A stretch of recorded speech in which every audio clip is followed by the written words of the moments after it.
নমস্কার বন্ধুরা, plants care nature YouTube চ্যানেলে আবার আপনাদেরকে স্বাগত জানাচ্ছি।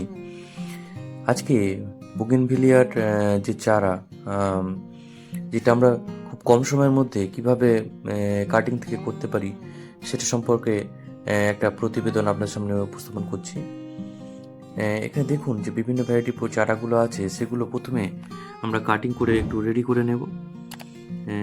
সেই কাটিংগুলো রেডি করে নিয়ে দেখুন কাটিংগুলো রেডি করা হয়েছে এবং এই কাটিংগুলোকে কপারযুক্ত ফাঙ্গিসাইড মিশ্রিত এই যে জলটাতে সাধারণত 15 মিনিট কিন্তু ডুবিয়ে রেখে দেবো। এই দেখুন কপার মিশ্রিত ফাঙ্গিসাইড জলটাকে রেডি করে নিলাম, নিয়ে কাটিংগুলোকে দিয়ে দেওয়া হলো এবং এইভাবে 15 মিনিট থাকার পর আমরা আবার এটা তুলে নিয়ে গাছটাকে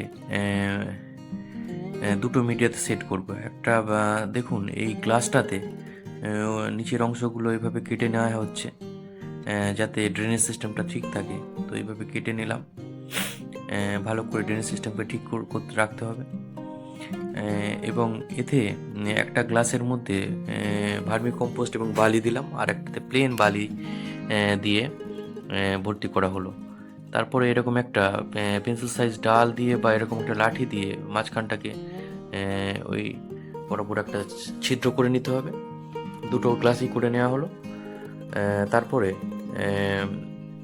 যে কাটিংয়ের যে হরমোন আছে, যে রুট হরমোন, সেটাতে দেখুন ওই গোড়াটা নিচের দিকের অংশটাকে হরমোনের ভালো করে ডুবে নিয়ে এই যে গ্লাস আছে, গ্লাসের যে ছিদ্র তার মধ্যে কিন্তু দিয়ে দেওয়া হলো।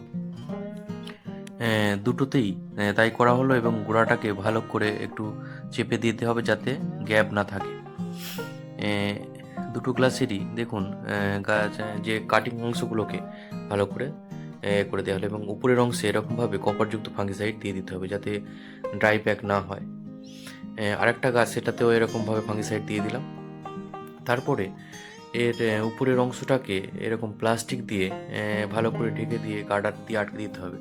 সাধারণত টেম্পারেচার বা আবহাওয়ার তারতম্যের কারণে অনেক সময় সাকসেস হয় না, রুট তৈরি হয় না। তো তার জন্য এরকম ভালো করে প্লাস্টিক দিয়ে আর গার্ডার দিয়ে আটকে দিতে হবে।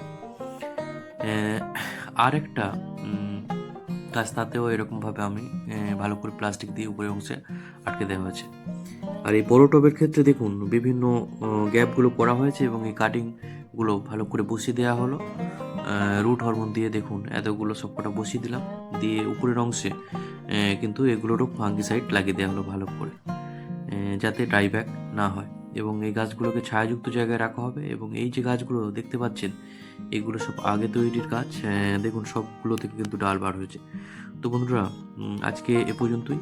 ভিডিওটা ভালো লাগলে অবশ্যই চ্যানেলটাকে সাবস্ক্রাইব করবেন এবং চ্যানেলটাকে শেয়ার করবেন, একটা লাইক অবশ্যই করে দেবেন। সবাইকে নমস্কার এবং ধন্যবাদ জানিয়ে আজকে ভিডিওটা এখানে শেষ করলাম। সবাই ভালো থাকবেন, সুস্থ থাকবেন। নমস্কার, ধন্যবাদ।